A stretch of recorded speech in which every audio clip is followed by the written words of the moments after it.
Hello, good morning. শুভ রবিবার। সবাইকে অনেক অনেক ভালোবাসা। সবাই কেমন আছো? আশা করি সবাই ভালো এবং সুস্থ আছো। ভগবানের আশীর্বাদে আমিও মোটামুটি আছি। তো চলো, অনেক দিন রেসিপি তোমাদের সাথে শেয়ার করা হয় না, আজকে একটু তোমাদের সাথে রেসিপি শেয়ার করি। যেহেতু আজকে রবিবার, রবিবার মানে চিকেন থাকে। তো যাই হোক, আজকে চিকেন নেই, আজকে একটু অন্যরকম কিছু আছে, সেটা তো তোমরা এতক্ষণে বুঝতেই পেরেছো বা দেখেই নিয়েছো। তাও তোমাদের বলছি আমি কী কী রান্না হয়েছে। দেখো, প্রথমে আছে ভাত, আর এখানে ডিম করেছি, তার কারণ হচ্ছে সেটাও তোমাদের বলছি। আর এখানে আছে ইলিশ মাছের মাথা দিয়ে কচুর শাক। দেখো, কচুর শাক করেছি ইলিশ মাছের মাথা দিয়ে, আর এটা কিন্তু দারুণ, এটা খেতে ভালোবাসে না এমন কেউ নেই। আর এখানে হয়েছে ইলিশ মাছ ভাপা।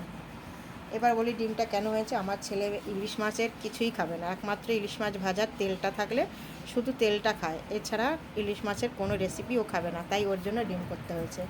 তো যাই হোক, আমাদের খাবারটা তো আজকে মোটামুটি ভালোই হবে, কিন্তু আমার কিন্তু ইলিশ মাছ কিন্তু দারুণ প্রিয় আর এই সিজনের।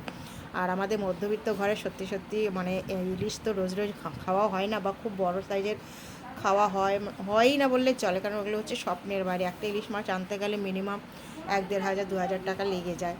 তো যাই হোক, মোটামুটি সাধ্যের মধ্যে যেটুকুনি পেরেছে তোমাদের দাদাভাই নিয়ে এসছে।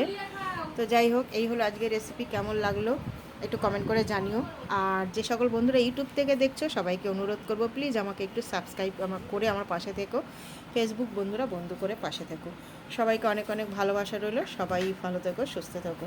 থ্যাংক ইউ সবাইকে।